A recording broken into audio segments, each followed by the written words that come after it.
اعوذ باللہ من الشیطان الرجیم بسم اللہ الرحمن الرحیم۔ السلام علیکم۔ شادی کی پہلی رات خاوند کمرے میں داخل ہوا اور کمرے کا دروازہ بند کر کے بیوی کے قریب آ کر بیٹھ گیا۔ سب سے پہلے اس نے اپنی بیوی کو سلام کیا، اس کے بعد 5000 حق مہر دینے لگا۔ بیوی نے کہا، میں نے حق مہر نہیں لینی، میں آپ کو معاف کرتی ہوں۔ خاوند نے دوسری بار حق مہر دینے کی کوشش کی، بیوی نے پھر وہی جواب دیا۔ پھر خاوند نے تیسری بار حق مہر دینے کی کوشش کی، بیوی نے پھر وہی جواب دیا۔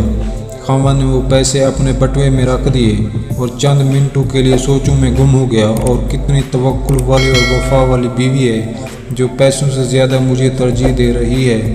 اس کے بعد خاوند نے منہ دکھائی کے لیے بیوی کو 5000 دیے، بیوی نے منہ نہ دکھایا۔ پھر خاوند نے 10000 دیے، بیوی نے منہ نہ دکھایا۔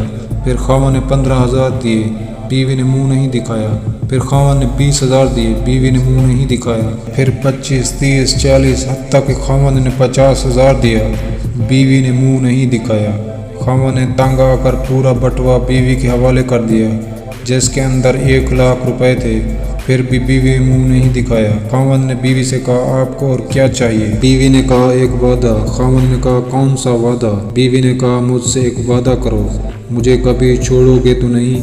خاوند نے شادی کی پہلی رات بیوی کو نہ چھوڑنے کا وعدہ کر لیا۔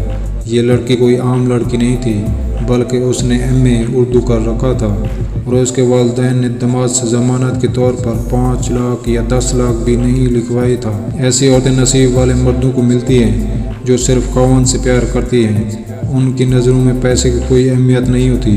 ایسی بیویاں معاشرے کے لیے رول ماڈل ہیں جن کی وجہ سے ہمارا معاشرہ چل رہا ہے۔ چاہت خلوص کی کچھ کمی نہ تھی، کم شناس لوگ دولت پر مر گئے۔ اللہ تعالیٰ سب بیٹیوں کے نصیب اچھے کرے، آمین۔